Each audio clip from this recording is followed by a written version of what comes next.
Sir ಎಷ್ಟು ಮದುವೆಗಳು ಮುರಿದಾಕ್ತಾರೆ ಗೊತ್ತಾ? ಯಾರು ಹೊರಗಿನವ್ರು ಬಂದು ಸಂಬಂಧ ಹಾಳು ಮಾಡಲ್ಲ ಸರ್, ನೆಂಟರಿಷ್ಟ್ರುಗಳೇನೆ.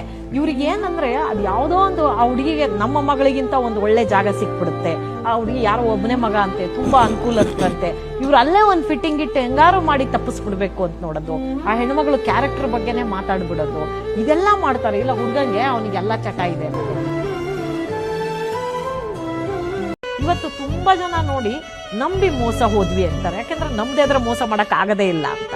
ಬಹಳ ಅದು ನಮ್ಮ ರಕ್ತ ಸಂಬಂಧಿಗಳಿರ್ಬೋದು, ನಮ್ಮ ಜೊತೆಗೆ ನಮ್ಮ ಬಂಧುಗಳಾಗೆ ಇರ್ತಾರೆ.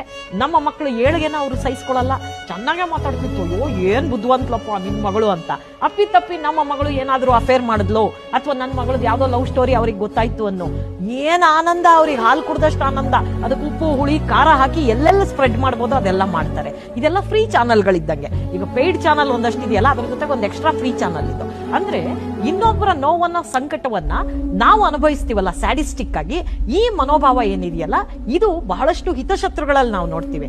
ಕಚೇರಿಗಳಲ್ಲಿ ಕೆಲಸ ಮಾಡೋರು ಚೆನ್ನಾಗೇ ಇರ್ತಾರೆ, ಸೂಪರ್ ಗುರು ಏನ್ ಚೆನ್ನಾಗಿ ಪ್ರಾಜೆಕ್ಟ್ ಮಾಡಿದ್ಯೋ, ಅಯ್ಯೋ ಸಿಕ್ಕಾಪಟ್ಟೆ ಚೆನ್ನಾಗಿ ಈ ಪ್ರಾಜೆಕ್ಟ್ ಮಾಡಿದಿರೋ, ಇದು ತುಂಬಾ ಚೆನ್ನಾಗಿದೆ ಅಂತ ನಿಮ್ಮ ಎದುರಿಗೆ ಮಾತಾಡ್ತಾರೆ. ಅಲ್ಲಿ ಹೋಗಿ ಬಾಸ್ ಹತ್ರ ನಿಮ್ಮ ಮೇಲೆ ಫಿಟ್ಟಿಂಗ್ ಇಡ್ತಾರೆ. ಸೊ ನಿಮಗ್ ಬರೋ ಪ್ರಮೋಷನ್ ತಪ್ಪಿಸ್ತಾರೆ. ಇನ್ನೇ ಈ ತರದ್ದಿದೆಯಲ್ಲ, ಇದೆಲ್ಲ ಯಾರು ಮಾಡ್ತಾರೆ? ಇದು ಯಾರು ಹೊರಗಿನ ಶತ್ರುಗಳು ಮಾಡೋದಿಲ್ಲ.